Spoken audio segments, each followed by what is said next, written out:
Hello everyone, Matt Bills here, and welcome back to my channel.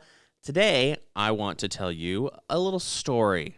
A story about the time I got to photograph one of my favorite bands of all time, BLINK-182. I've been a Blink fan since 1999 when I first saw them on MTV. They were a big reason why I wanted to pick up a guitar and start making music, something that I still do to this day. And needless to say, seeing them live was a goal from early on, but being a kid at the time and in a military family that moved all the time, seeing them live would not happen until much, much later in life. So here's where the story begins. I was in Colorado the week of July 4th shooting some training camp photos for Omaha professional boxer Steven So Cold Nelson ahead of his fight in Vegas later that month. And when I saw that Blink-182 was also going to be in Denver, I absolutely had to go to the show. This was actually going to be the first time ever seeing them live, which I'm still ashamed to say, considering how long I have been a fan. But Tom was back in the band, and it was the first world tour that Mark, Tom, and Travis were going on together in a very, very long time, so there was no way I was going to miss out. Now, me being me, I couldn't just go to the show as a fan. I needed to photograph it. And for those unfamiliar with the business, generally speaking, you can't just bring your big professional cameras to a concert without what's called a media pass. And for those unfamiliar with media passes, they can sometimes be very difficult to get, especially as a freelance photographer. Over the years, I have found that the bigger the musical act, the more they tend to scrutinize who they let in to photograph the show. And it's pretty normal to have your request for credentials declined if you don't work for a media outlet, which I don't. Well, I wanted to increase my chances of getting in, so I reached out to some local music and art media outlets in Denver who have a history of covering live music and asked if they needed someone to go on assignment for them for the Blink show. Thankfully, I received a quick message back, and they said, yeah, we'd love for you to cover the show for our website, and you can use our company name when you apply for your credential. And so I was like, great, that's awesome. Next, I connected with a member of Blink-182's management team. So another tip for photographers out there. The chances of a major artist seeing or replying to your DM are pretty slim. It's not impossible, but it's slim. So connecting with someone on their team is usually a better way to go. After all, they're the ones usually making the decisions around who gets in and who doesn't. This can also prove to be an extremely valuable connection, which will come in handy later in this story, so stay tuned.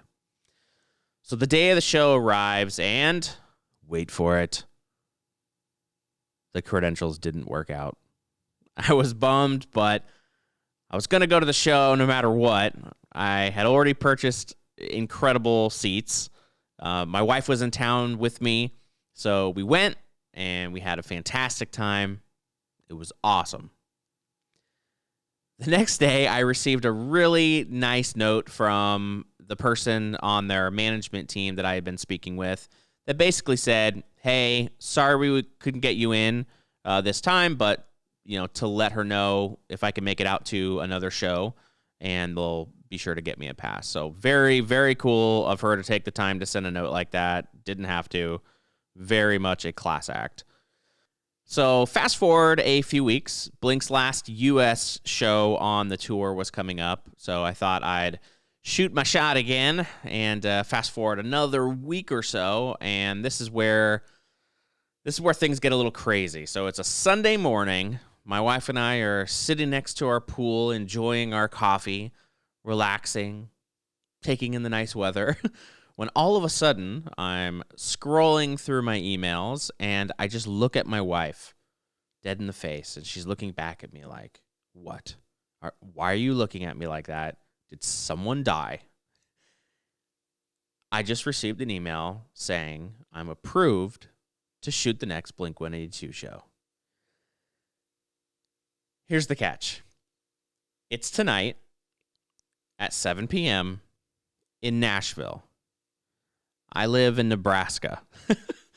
So after a long pause and staring at each other, my wife says, well, you have to go. There's no question. So mind you, it's maybe 11 a.m. The show starts at 7 p.m. and I need to meet my contact at the arena at about 5:45 p.m. So I chug my coffee and my wife says, okay, go get dressed, pack a bag, start driving to the airport, and I'll go online and book your flight and your hotel while you're driving. Yeah, my wife is top shelf. Luckily, I had charged my camera batteries after a shoot the night before, so I just had to throw my gear in my bag and head out. There was one direct Southwest flight from Omaha to Nashville, and I got it. I made it to the airport, got to my flight, and off I went. I landed in Nashville, grabbed an Uber, and headed to the hotel. Thankfully, the hotel that we booked was right next to the arena, so I figured I'd have at least a few quick minutes to get checked in, drop off my stuff, have a quick panic attack, and then leave the room and head to the arena. So I made it to the arena with some time to spare. Not a lot, but I was able to take a breath for a second. I met up with my contact, received my credentials, and it finally happened. I got to photograph one of my favorite bands of all time, Blink-182. Here are just a few of my favorite shots. For the photographers watching, I shot these with the Canon 1DX Mark III, and luckily I brought my Sigma 60-600 because we were only allowed to shoot from in front of the soundboard.